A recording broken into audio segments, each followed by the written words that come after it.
नमस्कार दोस्तों, बहुत बहुत स्वागत आप सभी का अतुल्य आरएस के इस डिजिटल प्लेटफॉर्म पर। और दोस्तों, रोजाना इस समय जैसे कि हम बात किया करते हैं रीट एसएसटी के कुछ इंपॉर्टेंट क्वेश्चंस के विषय में, तो आज फिर से मैं आपके सामने प्रस्तुत हूँ कुछ और नए प्रश्नों के साथ, कुछ और नई जानकारी के साथ। दोस्तों, वैसे तो ये जो हमारा टेस्ट होता है वो पूरे सिलेबस पर आधारित होता है, और कई बार बच्चे पूछते भी हैं कि टॉपिक वाइज टेस्ट लीजिए सर, तो मैं उनको ये बता देना चाहूँगा कि टॉपिक वाइज टेस्ट अवेलेबल हैं। टॉपिक वाइज सारे टेस्ट अपने ले चुके हैं दोस्तों, प्लेलिस्ट देखोगे तो आपको मिल जाएंगे सारे टॉपिक के बहुत अच्छे अच्छे और बहुत सारे टेस्ट वहाँ पर आपको मिलने वाले हैं। तो दोस्तों, इस सप्ताह जो हम देख रहे थे राजस्थान विशेष के बारे में अध्ययन कर रहे थे, यानी राजस्थान से जुड़े हुए प्रश्नों को देख रहे थे, तो आज भी अपने राजस्थान के ही कुछ इंपॉर्टेंट क्वेश्चंस के विषय में बात करेंगे। दोस्तों, टेस्ट शुरू करने से पहले अगर अभी तक आपने वीडियो को लाइक नहीं किया है तो कर दीजिएगा, चैनल को सब्सक्राइब नहीं किया है तो भी कर लीजिएगा, क्योंकि इस तरह के क्वालिटी एजुकेशन वीडियो केवल और केवल आपको यहाँ इसी चैनल पर मिलते हैं, और आगे भी अपने अन्य प्रतियोगी परीक्षाओं की तैयारी इसी प्रकार से करते रहेंगे। तो दोस्तों, आज के टेस्ट का हमारा पहला प्रश्न है, मेवाड़ राज्य में बिजोलिया किस श्रेणी का ठिकाना था? मेवाड़ में था बिजोलिया। बिजोलिया आप जानते होंगे किसान आंदोलन के लिए जाना जाता है, ये एक ठिकाना था। आपको बताना है ये किस श्रेणी का ठिकाना था दोस्तों, चतुर्थ, तृतीय, द्वितीय या फिर प्रथम। क्या है दोस्तों हमारा सही आंसर? तो दोस्तों, हमारा जो सही आंसर है वो है नंबर 4, प्रथम। किस श्रेणी का ठिकाना था दोस्तों? वो प्रथम श्रेणी का ठिकाना था। आगे बढ़ते हैं दूसरे प्रश्न की तरफ। निम्न में से किसके समय बिजोलिया का जागीरी प्रशासन कोर्ट ऑफ वार्ड्स के नियंत्रण में चला गया, यानी कौन से शासक के समय में ऐसा हुआ था? कृष्ण सिंह, किशन सिंह, पृथ्वी सिंह या केसरी सिंह? दोस्तों, क्या पूछा जा रहा है? बिजोलिया की जो जागीर थी उसका जागीरी प्रशासन जो था वो कोर्ट ऑफ वार्ड्स महाराणा के नियंत्रण में चला गया। किसके समय चला गया था दोस्तों? कृष्ण सिंह, किशन सिंह या पृथ्वी सिंह या केसरी सिंह? क्या है दोस्तों सही आंसर? हमारा कमेंट कीजिएगा, फिर हम उसको चेक करेंगे दोस्तों। तो यहाँ जो हमारा सही आंसर है वो है नंबर 4, यानी कि केसरी सिंह। आगे बढ़ते हैं अगले प्रश्न की तरफ। विजय सिंह पथिक को ऊपरमाल क्षेत्र के निवासी किस नाम से संबोधित किया करते थे दोस्तों? देखिएगा दोस्तों, विजय सिंह पथिक जो है ऊपरमाल क्षेत्र के निवासी जो थे वो उसे किस नाम से संबोधित करते थे? पथिक, महात्मा, भूप सिंह या फिर गुरु? ऊपरमाल में थे ये, और ऊपरमाल क्षेत्र के निवासी यानी किस नाम से विजय सिंह पथिक को पुकारते थे, ये आपको बताना है। तो दोस्तों, सही आंसर क्या है हमारा? चेक कर लीजिएगा, वो है नंबर 2। किस नाम से जानते थे? तो महात्मा के नाम से जानते थे। अगला प्रश्न है, महात्मा गांधी ने बिजोलिया किसान आंदोलन संबंधी जानकारी प्राप्त करने के उद्देश्य से विजय सिंह पथिक को कहाँ आमंत्रित किया था? प्रश्न को समझिएगा। महात्मा गांधी ने बिजोलिया किसान आंदोलन के संबंध में जानकारी को लेने के लिए विजय सिंह पथिक को आमंत्रित किया। आपको बताना है कहाँ आमंत्रित किया था दोस्तों? वर्धा, दिल्ली, अहमदाबाद या फिर बंबई? क्या है दोस्तों हमारा सही आंसर? फटाफट से कमेंट करके बता दीजिएगा। तो दोस्तों, हमारा सही आंसर है इसमें से वो है नंबर 4, बंबई। कहाँ बुलाया था दोस्तों? बंबई में महात्मा गांधी ने बुलाया था बिजोलिया किसान आंदोलन से संबंधित जानकारी प्राप्त करने के लिए विजय सिंह पथिक को। बिजोलिया किसान आंदोलन के दौरान 1922 के समझौते के प्रति बिजोलिया जागीरदार का रवैया क्या था इनमें से? देखिएगा, बिजोलिया किसान आंदोलन के दौरान 1922 में एक समझौता हुआ, तो उस समझौते के प्रति रिएक्शन क्या था बिजोलिया के जागीरदार का? उसने लागू करने से मना कर दिया, ब्रिटिश सरकार को प्रेषित कर दिया, पूर्ण रूप से स्वीकार कर लिया, या महाराणा के विवेक पर छोड़ दिया था? दोस्तों, क्या है सही आंसर हमारा? दोस्तों, चाहे आपको नहीं भी आता हो तो भी कमेंट जरूर किया कीजिएगा दोस्तों, इससे आपका माइंड एक्टिव होता है, और चाहे आप गलत करें लेकिन हमेशा उस प्रश्न को जरूर याद रखेंगे ना। सही आंसर हमारा वो है नंबर 3, पूर्ण रूप से स्वीकार कर लिया था। अगला हमारा प्रश्न है, छठा प्रश्न, नीमूचाणा किसान आंदोलन के समय अलवर का शासक कौन था? महाराजा बन्ने सिंह, महाराजा तेज सिंह, महाराजा विनय सिंह या फिर महाराजा जय सिंह? नीमूचाणा हत्याकांड हुआ तो उस समय अलवर के शासक कौन थे दोस्तों? क्या है हमारा सही आंसर?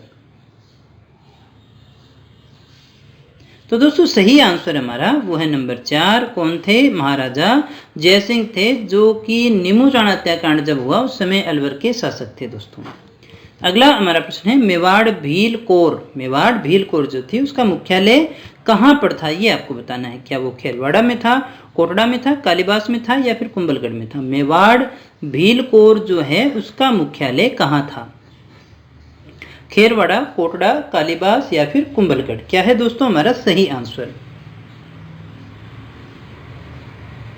तो दोस्तों हमारा जो सही आंसर है वो है नंबर 1, मेवाड़ भीलकोर का मुख्यालय कहाँ स्थित था, खेरवाड़ा में स्थित था दोस्तों। ये हमारा सही आंसर है। आगे बढ़ते हैं अगले प्रश्न की तरफ।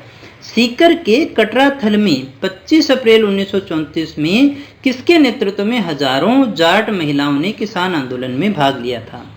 नारायणी देवी, किशोरी देवी, दुर्गावती देवी या फिर अमृता देवी। सीकर के कटराथल में 25 अप्रैल 1934 में किसके नेतृत्व में हजारों जाट महिलाओं ने किसान आंदोलन में भाग लिया था। क्या है दोस्तों हमारा सही आंसर। तो दोस्तों हमारा जो सही आंसर है वो है नंबर 2, किसने, किशोरी देवी ने। बहुत ही इंपॉर्टेंट प्रश्न है और बहुत बार ये परीक्षा में आपसे पूछा जाता है। अगला हमारा प्रश्न है, अंग्रेजी साप्ताहिक राजस्थान टाइम्स का प्रकाशन कहाँ से हुआ था दोस्तों। अजमेर, जयपुर, उदयपुर या फिर प्रतापगढ़। क्या है दोस्तों हमारा सही आंसर।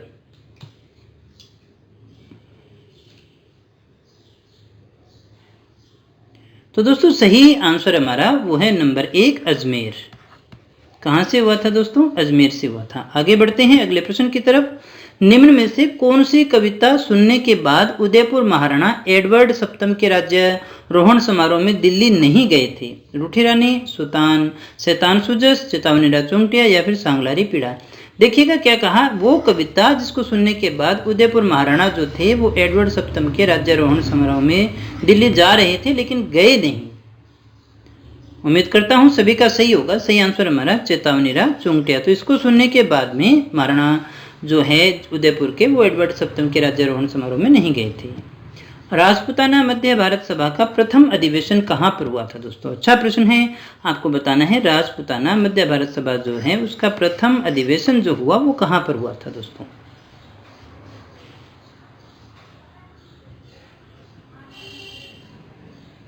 तो दोस्तों हमारा जो सही आंसर है वो है नंबर 1, दिल्ली। कहाँ हुआ था दोस्तों, दिल्ली में हुआ था। आगे बढ़ते हैं दोस्तों अगले प्रश्न की तरफ। 1919 में राजस्थान सेवा संघ की स्थापना कहाँ हुई थी दोस्तों। आपको बताना है दिल्ली में, वर्धा में, उदयपुर में या फिर अजमेर में। दोस्तों प्रश्न है 1919 में राजस्थान सेवा संघ जो है उसकी स्थापना कहाँ पर हुई थी। क्या है हमारा सही आंसर। दिल्ली है, वर्धा है, उदयपुर है या फिर अजमेर है। तो दोस्तों हमारा जो सही आंसर है वो है नंबर 2, वर्धा में। कहाँ पर हुई थी दोस्तों, वर्धा में हुई थी राजस्थान सेवा संघ की स्थापना। आगे बढ़ते हैं अगले प्रश्न की तरफ। राजस्थान में सर्वप्रथम प्रजामंडल की स्थापना कहाँ हुई थी।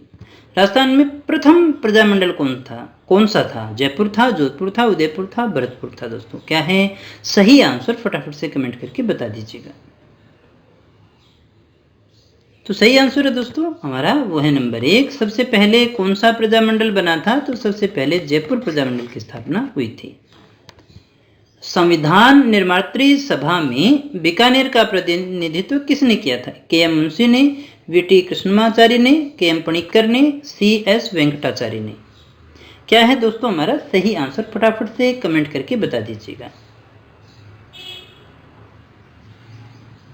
तो दोस्तों हमारा जो सही आंसर है वो है नंबर 3, के.एम. पणिक्कर। किसने किया था दोस्तों, के.एम. पणिक्कर ने किया था। आगे बढ़ते हैं अगले प्रश्न की तरफ। दयाल दास का जन्म हुआ था दोस्तों। अगला हमारा प्रश्न है, दयाल दास का जन्म कहाँ हुआ था दोस्तों। बीकानेर, बाड़मेर, जैसलमेर या फिर भीलवाड़ा। आपको बताना है दयाल दास जो कवि थे, जो लेखक थे, उनका जन्म कहाँ हुआ था। क्या है सही आंसर हमारा, तो चेक कर लीजिएगा दोस्तों। हमारा सही आंसर है नंबर 1, कहाँ हुआ था, बीकानेर में हुआ था। अगले प्रश्न को देखिएगा दोस्तों। कविराज श्यामल दास का जन्म हुआ था उदयपुर में, अजमेर में, भीलवाड़ा में या फिर श्री गंगानगर में। कविराज श्यामल दास का जन्म हुआ था, कहाँ पर हुआ था दोस्तों। क्या है हमारा सही आंसर, फटाफट से कमेंट करके बता दीजिएगा। तो दोस्तों हमारा जो सही आंसर है वो है नंबर 3, भीलवाड़ा में। कहाँ हुआ था दोस्तों, भीलवाड़ा में। अगला हमारा प्रश्न है, प्रसिद्ध ग्रंथ वीर विनोद की रचना की थी। किसने की थी दोस्तों? गौरीशंकर हीराचंद ओझा ने, विजयदान देथा ने, कन्हैयालाल सेठिया ने या फिर कविराज श्यामल दास ने। वीर विनोद की रचना किसके द्वारा की गई थी दोस्तों? क्या है हमारा सही आंसर? तो दोस्तों हमारा जो सही आंसर है वो है नंबर 4, कविराज श्यामल दास। अगला हमारा प्रश्न है, गौरीशंकर हीराचंद ओझा का जन्म हुआ था, कहाँ हुआ था दोस्तों? आपको बताना है। बीकानेर में, भीलवाड़ा में, गंगानगर में या फिर सिरोही में। तो दोस्तों सही आंसर हमारा वो है नंबर 4, कहाँ हुआ था दोस्तों? सिरोही में हुआ था।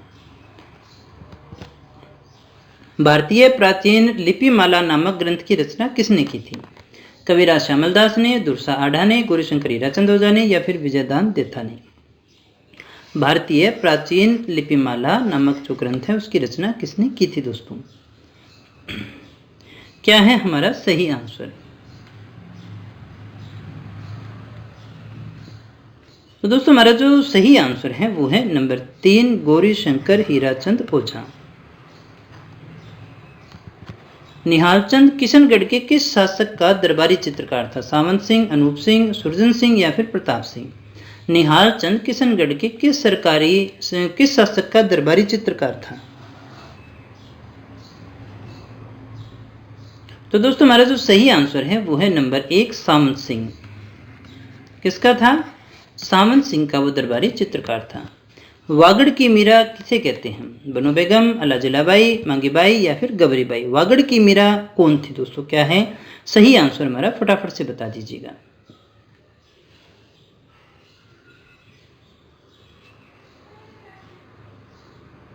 तो दोस्तों हमारा जो सही आंसर है वो है नंबर 4, गबरीबाई।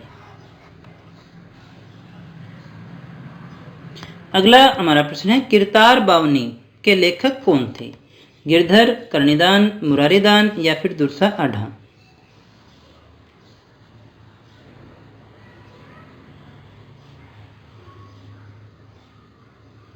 तो दोस्तों सही आंसर हमारा नंबर 4, दुर्सा आढ़ा। सूफी संत अमीदुद्दीन की दरगाह किस दुर्ग में है? बहुत अच्छा प्रश्न है, काफी बार सुन भी रखा होगा लेकिन इंपॉर्टेंट बहुत है दोस्तों। जूनागढ़, गागरोन, तारागढ़ या फिर मेहरानगढ़।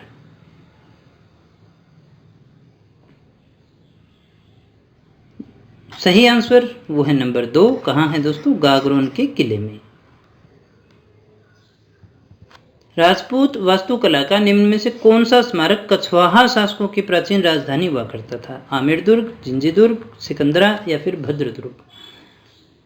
कछवाहा शासकों की प्राचीन राजधानी कौन सा था दोस्तों? क्या है सही आंसर हमारा? फटाफट से कमेंट करके बता दीजिएगा। तो दोस्तों हमारा जो सही आंसर है वो है नंबर 1, आमेर दुर्ग। कौन सा दुर्ग है दोस्तों? आमेर दुर्ग। आगे बढ़ते हैं दोस्तों अगले प्रश्न की तरफ। कौन सा किला पहले बोरासवाड़ा के नाम से जाना जाता था? क्या है हमारा सही आंसर? टाटगढ़, आमेर, तारागढ़ या फिर सोनागढ़।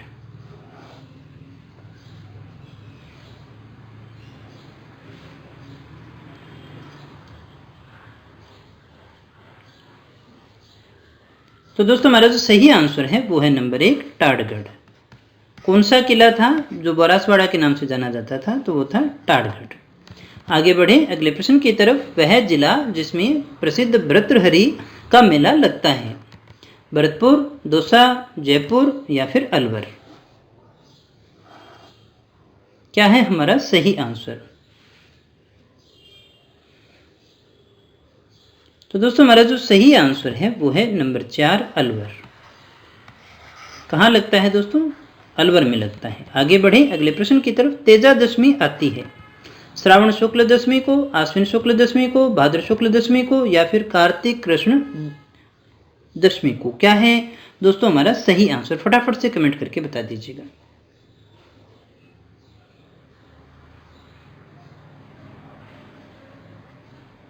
तो दोस्तों हमारा जो सही आंसर है वो है नंबर 3, भाद्र शुक्ल दशमी को। कैला देवी का मेला कब लगता है दोस्तों? चैत्र कृष्ण पक्ष में, चैत्र शुक्ल पक्ष में, वैशाख शुक्ल पक्ष में, वैशाख कृष्ण पक्ष में। सही आंसर वो है नंबर 2, चैत्र शुक्ल पक्ष में केला देवी का मेला लगता है। आगे बढ़े, खेजड़ी शहीद मेला कब मनाया जाता है? ये भी बहुत अच्छा प्रश्न है। कार्तिक पूर्णिमा, आश्विन पूर्णिमा, वैशाख कृष्ण दशमी या फिर भाद्र शुक्ल दशमी? क्या है सही आंसर हमारा? फटाफट से बता दीजिएगा। तो दोस्तों हमारा सही आंसर है वो है नंबर 4, भाद्र शुक्ल दशमी को। आगे बढ़े अगले प्रश्न की तरफ। कजली तीज, जिसे सातुड़ी तीज भी कहते हैं, किस माह में मनाई जाती है? चैत्र, सावन, भाद्रपद या फिर पोष? कजली तीज जो है, जिसे सातुड़ी तीज के नाम से भी जानते हैं, तो किस माह में मनाई जाती है? क्या है हमारा सही आंसर? तो दोस्तों हमारा जो सही आंसर है वो है नंबर 3, भाद्रपद या भादों में सातुड़ी तीज मनाई जाती है। श्रावण मास के कृष्ण पक्ष की षष्ठी को मनाया जाने वाला त्योहार कौन सा है? श्रावण का महीना है, कृष्ण पक्ष है और षष्ठी को मनाया जाने वाला त्योहार कौन सा है? गणगौर, ऊपछठ, गुड़ला या फिर फूलडोल? फटाफट से कमेंट कीजिएगा दोस्तों। तो सही आंसर हमारा वो है नंबर 2, यानी ऊपछठ मनाई जाती है श्रावण मास के कृष्ण पक्ष की षष्ठी को। तो दोस्तों ये थे हमारे आज के प्रश्न। उम्मीद करता हूँ आपने काफ़ी कुछ सीखा होगा। सच में सीखा है तो वीडियो को लाइक करके बता दीजिएगा। और दोस्तों अगर आप हमारी फ्री टेस्ट सीरीज को ज्वाइन करना चाहते हैं तो हमारी एंड्रॉयड एप्लीकेशन को डाउनलोड कर लीजिएगा। तो दोस्तों मिलते हैं नेक्स्ट वीडियो में कुछ और नए प्रश्नों के साथ, कुछ और नई जानकारी के साथ। तब तक यूं ही बने रहे हमारे साथ। Thank you very much.